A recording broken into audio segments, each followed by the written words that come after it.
Welcome to Exploration Dreamland, a quiet read aloud of the writings of explorers of the real world and the worlds of imagination.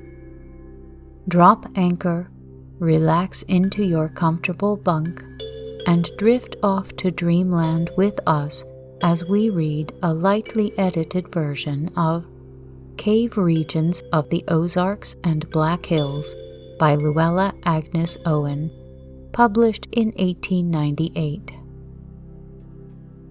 The book will be read in order, so if you would like to begin at the beginning, please start with Season 3, Episode 44.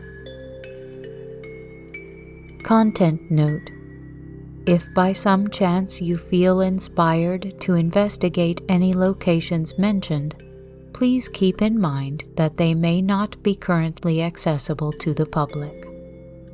Some are operated as commercial caves and have been noted as such where appropriate. This book was written quite some time ago and therefore does not necessarily reflect current-day outlooks and language choices. The scientific texts may use outdated terminology or be inaccurate in light of more recent discoveries. This podcast was created primarily to help you relax and to entertain you. The texts are chosen for their ability to charm and interest you, rather than for educational purposes. If you would like to stay in touch between episodes, you can follow us on Instagram, Twitter, or Facebook at Exploration Dreamland. If you have a moment to leave us a review on iTunes, it would help other listeners find us. You can also hear our episodes on YouTube.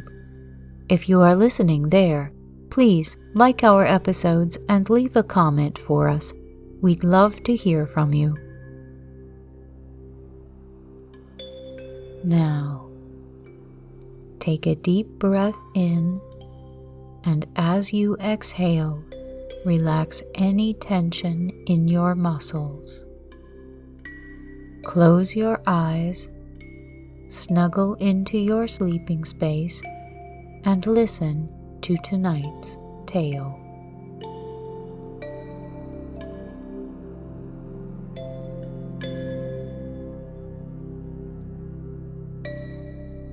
Chapter 1: A General View. O'er mountains bright with snow and light, we crystal hunters speed along, while grots and caves and icy waves each instant echo to our song. And when we meet with stores of gems, we grudge not kings their diadems. Thomas Moore.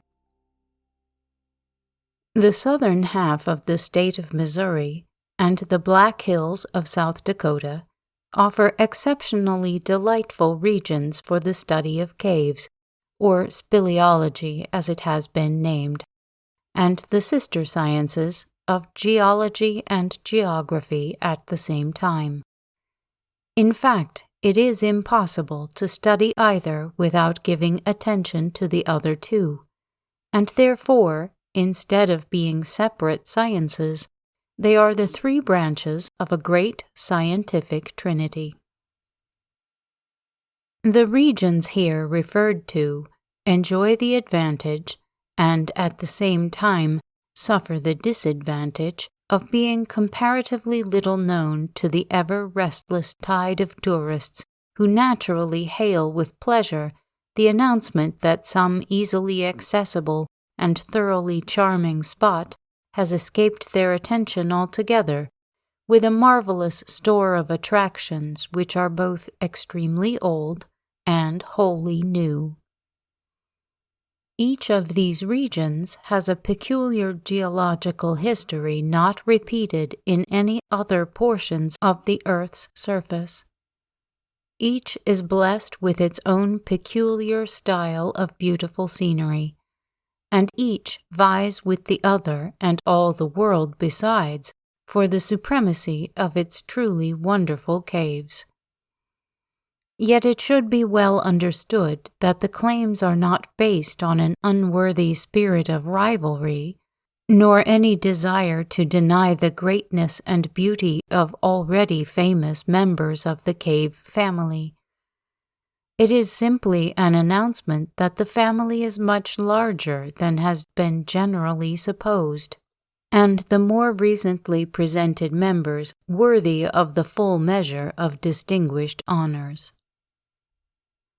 The geological authorities of both states have for many years mentioned the beauty and importance of these regions and urged their claims to public attention, but have been prevented, by the pressure of other duties, from giving to the caves such careful study and full reports as they deserve, as it would have been a pleasure to give, and as has been possible in states of less extent where the general work of the department is more advanced, and the volume of tourist travel created an early demand for scientific explanation.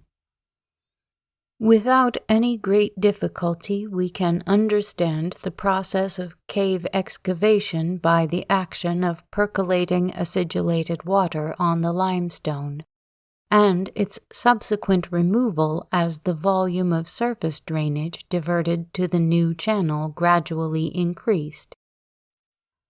But it is not so easy to offer a reason for the varied forms with which the caves are afterwards decorated. Why is it the charmed waters do not leave the evidence of their slow passage only in plain surfaces of varying widths, and the stalactites and stalagmites whose formation we can readily account for? And why do not the deposits take the same forms in all caves, with only such variations as would naturally result from differences in topography? The law is written, but in unfamiliar characters that render our reading slow and uncertain. Yet it is conspicuously noticeable that those caves showing the most delicately fragile and wonderfully varied forms of decoration are those traversed by the most sweeping and changeable or even reversible currents of air, which might lead to the conclusion that the moisture is sprayed or converted into a light misty vapor, and then deposited in exactly the same manner as the beautiful frostwork at Niagara, the direction and force of the current determining the location of the frail deposits. Since the largest and most important caves occur in limestone, a little special attention to the cause of their occurrence there may serve to show that although speleology has only recently received its name and been elevated to the rank of a separate and independent science, it is one of the earth's ancient institutions. Our geologists, who have unearthed many secrets not dreamed of even in Humboldt's Good Philosophy, have settled the question of how the different kinds of caves were formed, according to the character of rocks they are in, or their location and depth, and the natural agencies to whose action they show signs of having been subjected.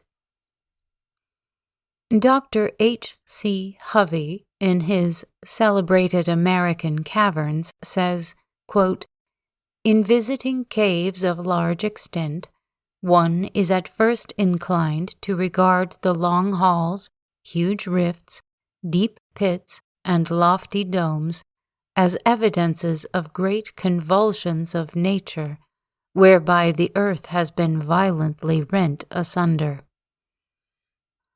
But, while mechanical forces have had their share in the work, as has been shown, the main agent in every case has been the comparatively gentle invisible gas known as carbonic acid. This is generated by the decay of animal and vegetable substances and is to a considerable degree soluble in water. Under ordinary circumstances, 1 measure of water will absorb 1 measure of carbonic acid, and the eye will detect no difference in its appearance. Under pressure, the power of absorption is rapidly increased until the water thus surcharged has an acid taste and effervesces on flowing from the earth, as in Saratoga water. Rainwater, falling amid leaves and grass and sinking into the soil, absorbs large quantities of carbonic acid. On reaching the underlying limestone, the latter is instantly attacked by the acidulated water in which it is dissolved and carried away.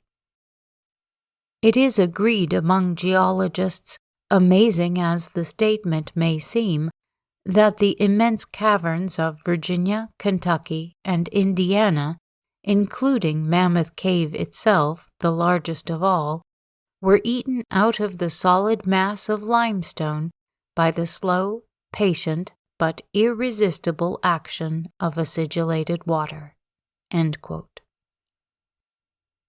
Professor N. S. Shaler says, quote, "The existence of deep caverns is a sign that the region has long been above the sea." End quote.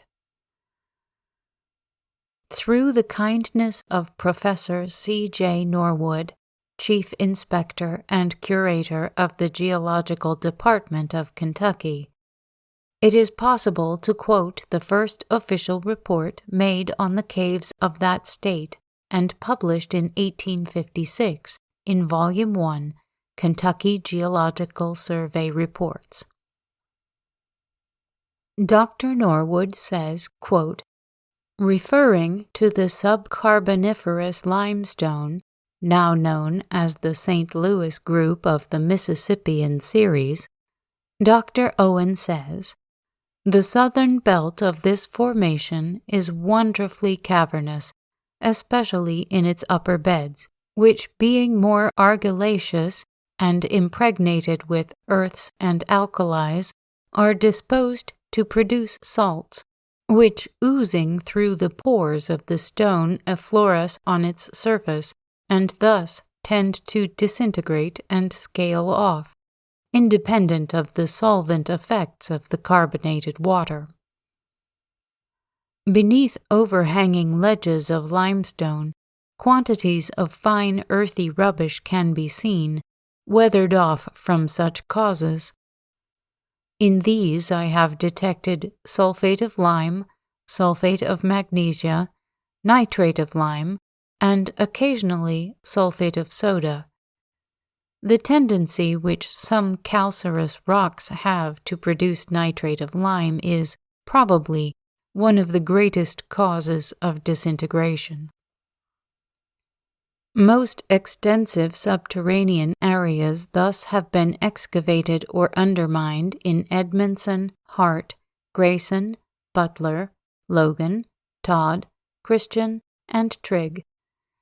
In the vicinity of Green River, in the first of these counties, the known avenues of the Mammoth Cave amount to 223, the united length of the whole being estimated, by those best acquainted with the cave, at 150 miles, say that the average width and height of these passages amount to 7 yards each way, which is perhaps near the truth. This would give upwards of 12 million cubic yards of cavernous space, which has been excavated through the agency of calcareous waters and atmospheric vicissitudes. From page 169. On the south side of Green River, the platform of limestone forming the descent into Mammoth Cave is 232 feet above Green River. The entrance to the cave, being 38 feet lower than this bed of limestone, is 194 feet above Green River. In the above 232 feet, there are several heavy masses of limestone, viz. at 125, 145, 150, 160, and 215 feet.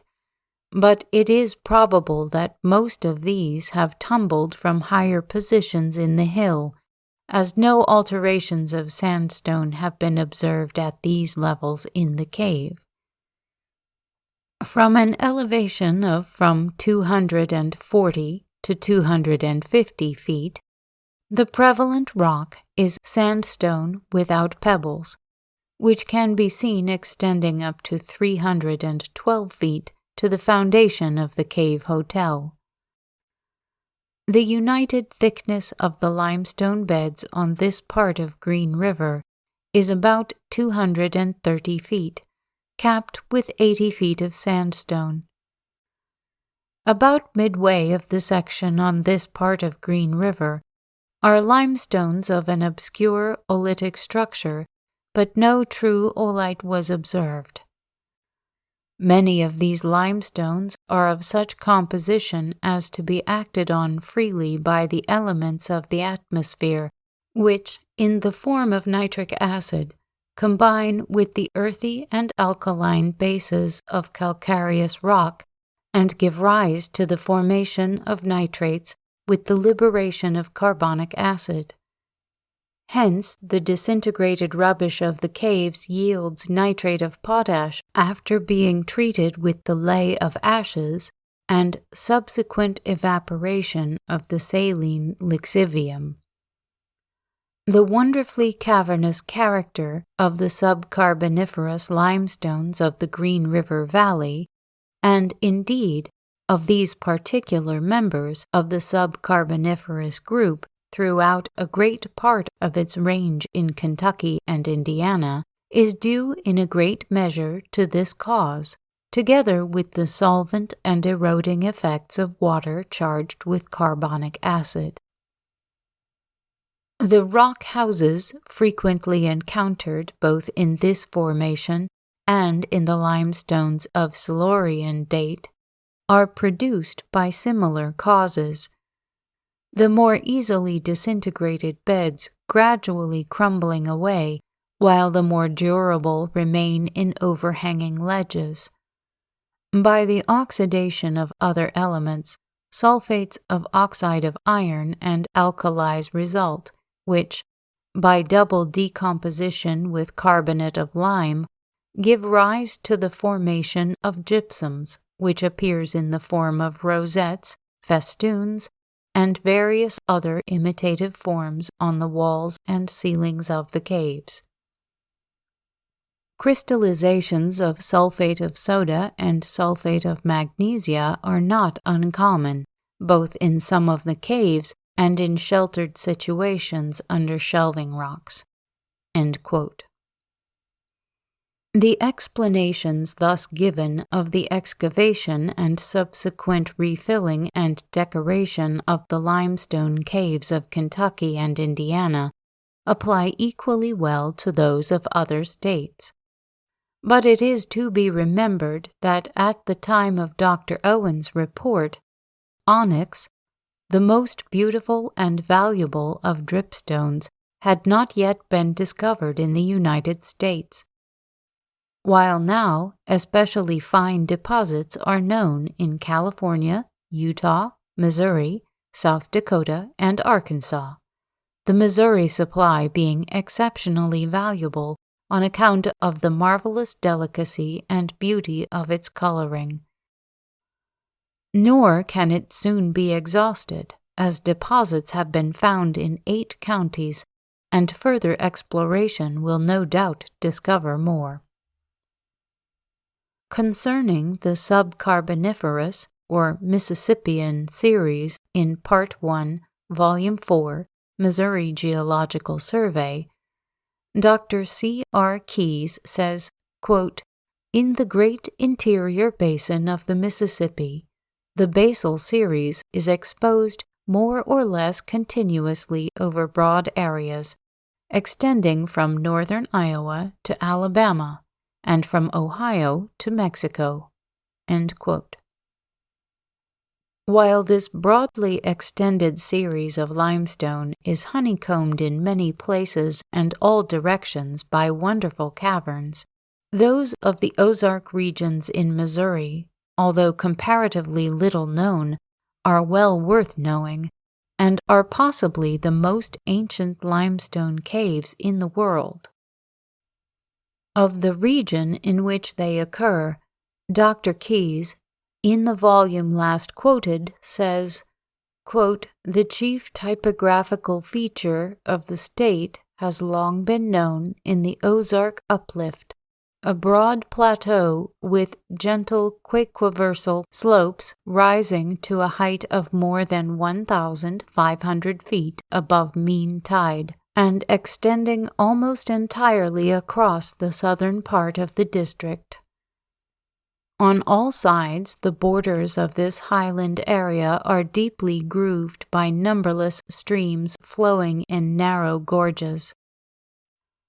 Against its nucleus of very ancient granites and porphyries, the Ozark series of magnesian limestone was laid down.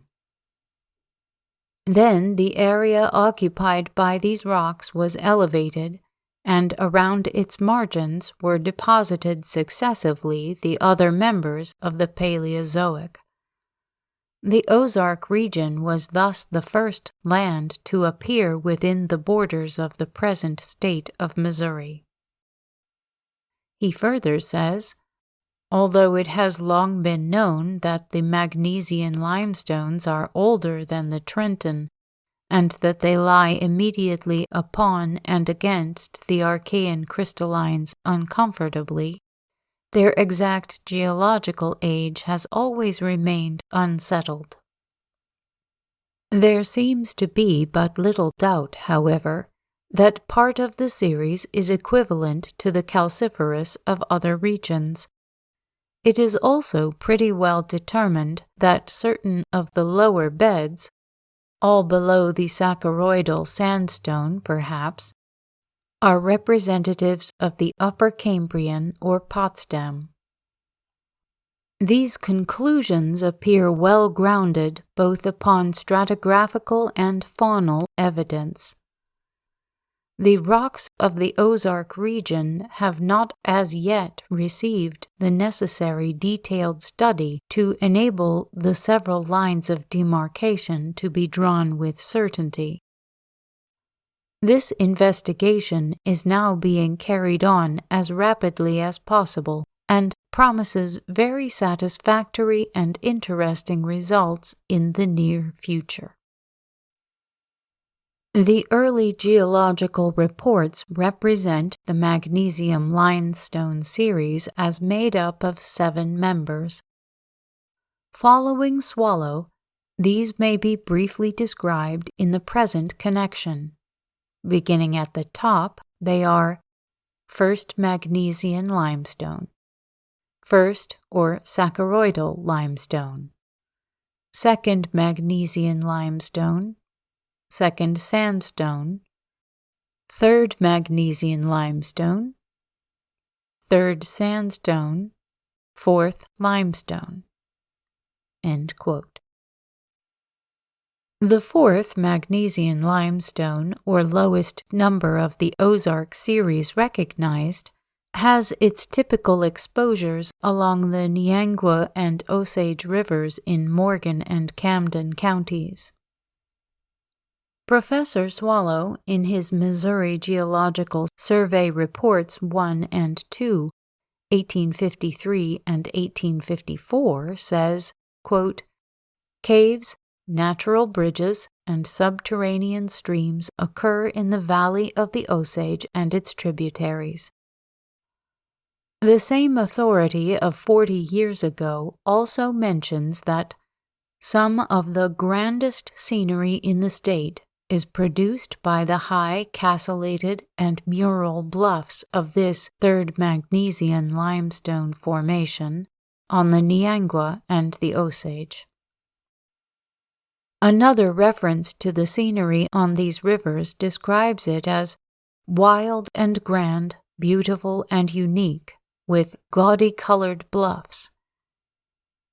In the section on building materials, he remarks, "One of the most desirable of the Missouri marbles is in the third magnesian limestone on the Niangua. It is fine-grained, crystalline, silico-magnesian limestone, of a light drab, slightly tinged with peach blossom, and beautifully clouded with the same hue. It is 20 feet thick and crops out in the bluffs. This marble is rarely surpassed in the qualities which fit it for ornamental architecture." End quote. The Ozarks in the extreme southern portion of the state are even less known to the world, but the scenery is grand, the climate delightful, and the caves worthy of a visit for themselves alone.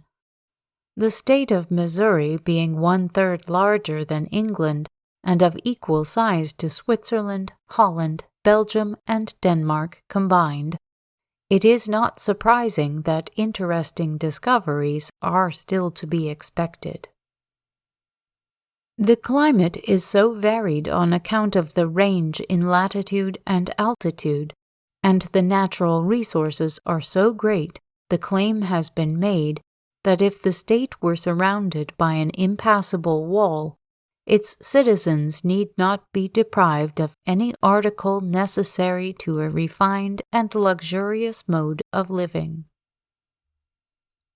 Although the Ozark region has not yet received sufficient attention to dull its charm for the explorer, the fact has been established that its earliest sedimentary rocks are of the Cambrian age, and still occupy mainly the position in which they were originally deposited. Therefore, we need not be surprised to discover that some, at least, of the excavations are proportionately ancient, and that the natural bridges are the last remaining positive evidence of their former existence and final collapse. That the natural bridges of Missouri mark the destruction of more ancient caves than the one preserved to geological history by Virginia's grand attraction seems quite evident. The greater age of the rocks indicates the possibility of earlier excavation, while their undisturbed position suggests that destruction resulted not from violent earth movement, but from the slow action of agencies requiring long periods of time. Before proceeding to a discussion of the caves visited personally for the gratification of private interest, it is desirable to know what attention has been given to the subject incidentally in the course of regular official duty on the Missouri Geological Survey.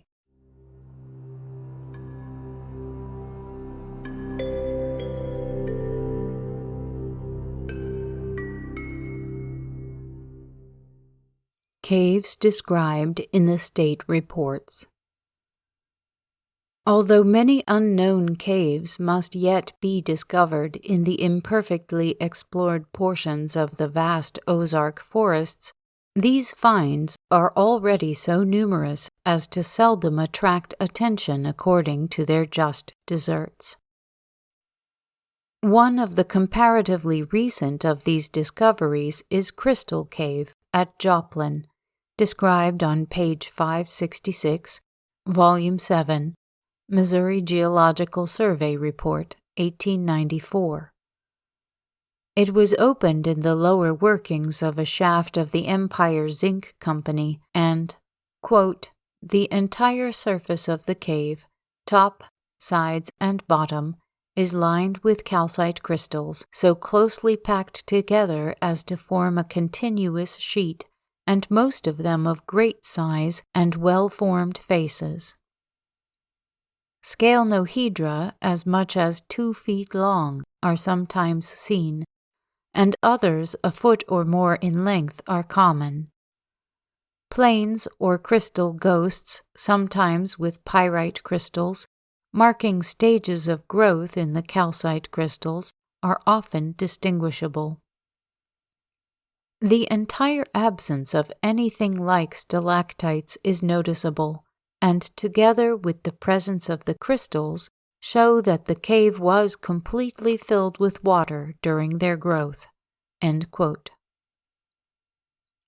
In the same volume, all those counties in the extreme southwest corner of the state, whose geological age has not heretofore been considered positively determined, are mapped as Lower Carboniferous and Lower Silurian, with the coal measures covering portions of Barton and Jasper, and appearing in a few small scattered spots in Dade, Polk, Greene, and Christian counties, and some scanty lines of Devonian fringing the edges of the Silurian in Barton and McDonald. Other state reports make mention of many caves and fine springs, and also several natural bridges worthy of special notice. In Mr. G. C. Broadhead's report for 1873 to 1874, he gives a short but interesting chapter on caves and water supplies, in which he says that, quote, "Caves occur in the third Magnesian limestone, saccharoidal sandstone, Trenton, lithographic, encrinital, and St. Louis limestone. In eastern and northeast Missouri there have not been found many large caves in the encrinital limestone, but the lower beds of this formation in southwest Missouri often enclose very large caverns. Among the latter may be included the caves of Greene County, with some in Christian and McDonald. Those in McDonald I have not seen, but they are reported to be very extensive, and probably are situated in the encrinital limestone." End quote.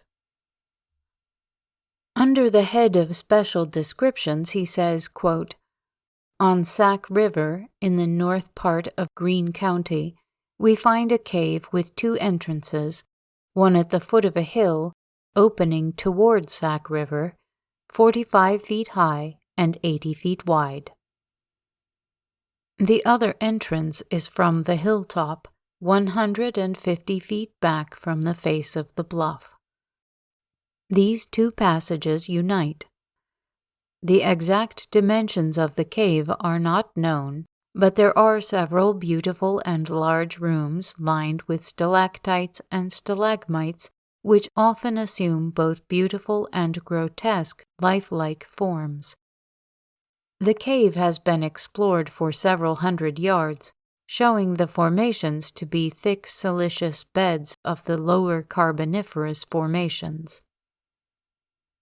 Knox Cave in Greene County is said to be of large dimensions. I have not seen it, but some of its stalactites are quite handsome. Wilson's Creek sinks beneath the limestone and appears again below. There are several caves near Ozark, Christian County, which issue from the same formation as those in Greene County. On a branch of Finley Creek, a stream disappears in a sink, appearing again 3/4 of a mile southeast through an opening 60 feet high by 98 feet wide. Upstream, the cave continues this size for 100 yards and then decreases in size, and for the next 1/4 of a mile further it is generally 10 by 14 feet wide. A very clear, cool stream passes out, in which, by careful search, crawfish without eyes can be found. There is another cave a few miles south of Ozark, and another 10 miles southeast occurs in the Magnesian limestone. In Boone County there are several caves in the encrinital limestone. Connors, the largest, is said to have been explored for a distance of 8 miles. In Pike and Lincoln there are several small caves occurring in the upper beds of Trenton limestone, which are often very cavernous. On Sulphur Fork of Quiver, there is a cave and natural bridge, to which parties for pleasure often resort. The bridge is tubular with 20 feet between the walls and is 100 feet long. At J.P. Fisher's on Spencer Creek, Rawls County, there is a cave having an entrance of 90 feet wide by 20 feet high. The lower Trenton beds occupy the floor, with the upper cavernous beds above. On the bluff, at a distance of 150 yards back, there is a sinkhole which communicates with the cave. Within the cave is a cool, clear spring of water, and Mr. F. said he could keep meat fresh there for 6 weeks during midsummer. The third Magnesian limestone, which occupies such a large portion of southwest Missouri, often contains very large caves. One of them, known as Frieda's Cave, is 6 or 8 miles northwest of Rolla on Cave Spring Creek. It is said to have been explored for several miles, but I only passed in a few hundred yards. The stalactites here are very beautiful, assuming the structure of satin spar. A very clear stream of water issues out. West of the Gasconade on Clifty Creek is a remarkable natural bridge, which I have elsewhere described in Geological Survey of Missouri, 1855-71, page 16. Mr. Meek speaks of a large and interesting cave on Tavern Creek in Miller County.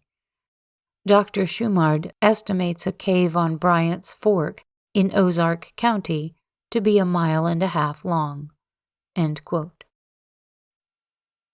This description of Dr. Schumard's is in the Geological Survey of Missouri, 1855-71, page 196, where he says, quote, "The entrance is 35 feet wide and 30 feet high, and is situated at the foot of a perpendicular cliff and far above the water level of Bryant. Just within the entrance it expands to 60 or 70 feet, with a height of about 50 feet, and this part of the cave has been used by the citizens of the county as a place for holding camp meeting. I estimated its length at not far short of 1.5 miles. The main passage is in general quite spacious, the roof elevated, and the floor tolerably level, but often wet and miry. For some distance beyond the entrance there is not much to attract attention, but as we proceed, at the far extremity the chambers are quite as picturesque as the most noted of the well-known Mammoth Cave. The ceilings, sides, and floor are adorned with the multitude of stalactites and stalagmites arranged in fanciful combinations and assuming a variety of fantastic and beautiful forms." End quote. Many of these caves contain niter, which occurs as a mineral and not as evidence of former animal occupation, it being found in the form of effervescences on the walls. Dr. Schumard mentions several of this character in Pulaski County, the most noted being Niter Cave in the third Magnesian limestone, with a wide entrance 30 feet above the level of the Gasconade. On page 201, he also gives a charming description of one of the immense springs that are numerous in this region and that I have never seen elsewhere. He says, quote, "Ozark County is bountifully supplied with springs of the finest water, and some of them of remarkably large size. The largest one is situated near the North Fork, and is known under the name of the Double Spring. It issues from near the base of a bluff of sandstone and magnesian limestone, a few feet above the level of the North Fork. This spring discharges an immense volume of water, which is divided by a huge mass of sandstone into two streams, with swift currents flowing in opposite directions to join the North Fork about 150 yards distant from the spring. I estimated the width of these streams at not less than 50 yards. They are separated from the North Fork by a pretty wooded island 100 yards long. The upper stream affords a good mill site. I am informed that the quantity of water discharged by this magnificent spring is not materially diminished during the driest seasons of the year. The temperature of the water measured at the edge of the spring was found to be 56 degrees Fahrenheit. The temperature of the air at the same time, 59 degrees Fahrenheit. Other springs of considerable magnitude occur in various portions of the county, giving rise to beautiful and limpid streams."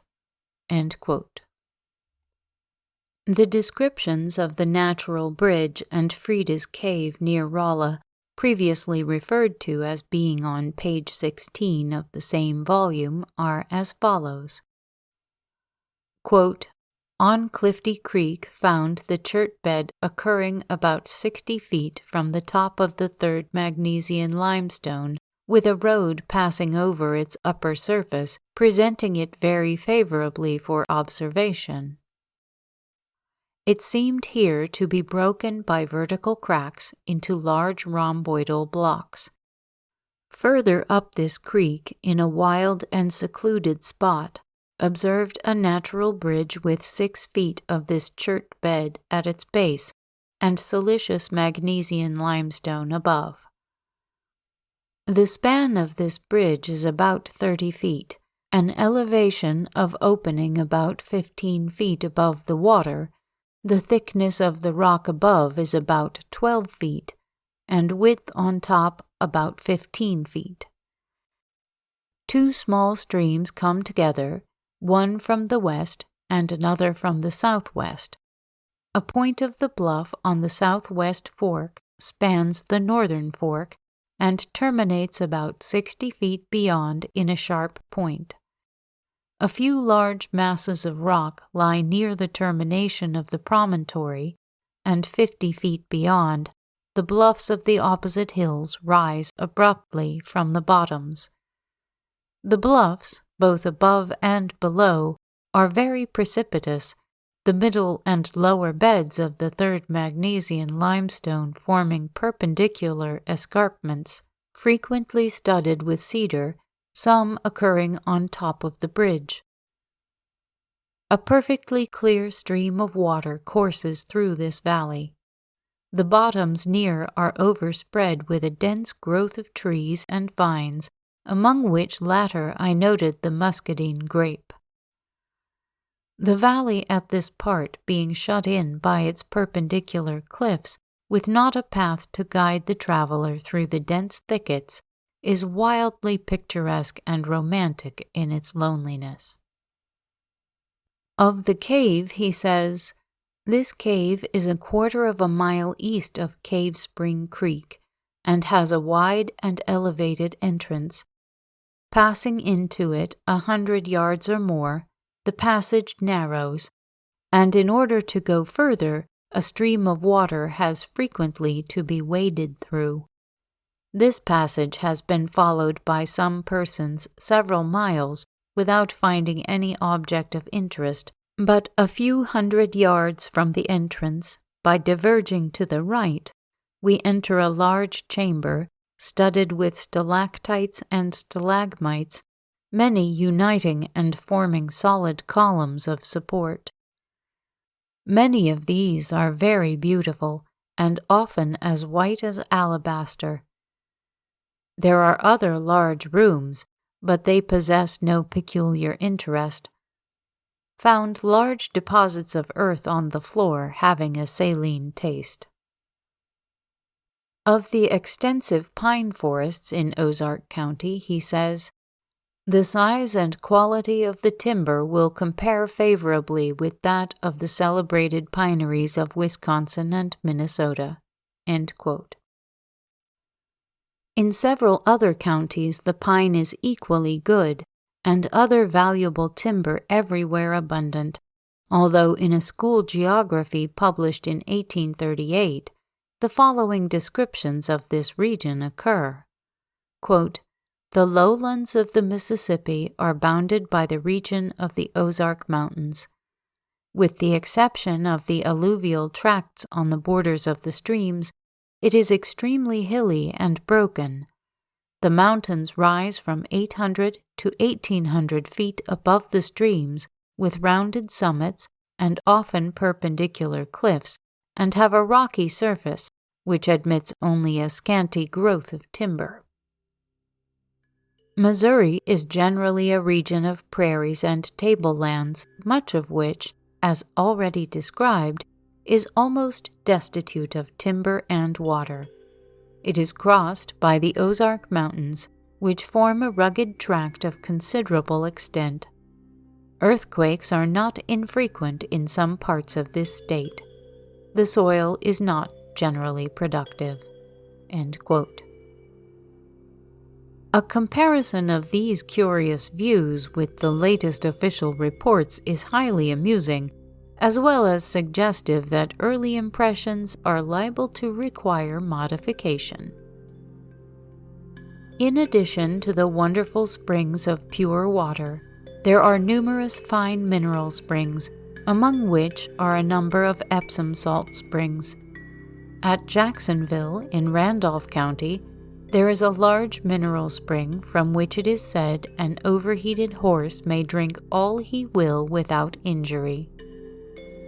Epsom salts, or epsomite, frequently occurs, as does the niter, in a crystalline form of the pure mineral, as an efflorescence on rocks in many of the caves and in other sheltered positions.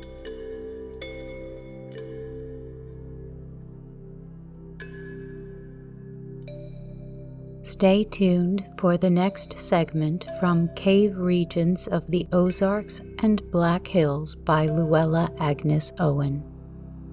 Please follow, rate, and review us on your favorite podcast app. Keep in touch with us on Twitter, Instagram, Facebook, or YouTube, and recommend us to anyone you know who could use a quiet break or a little help falling asleep. Exploration Dreamland is produced, edited, and hosted by me, Sarah Vanzaley. A big thank you to Project Gutenberg for helping me find many interesting publications.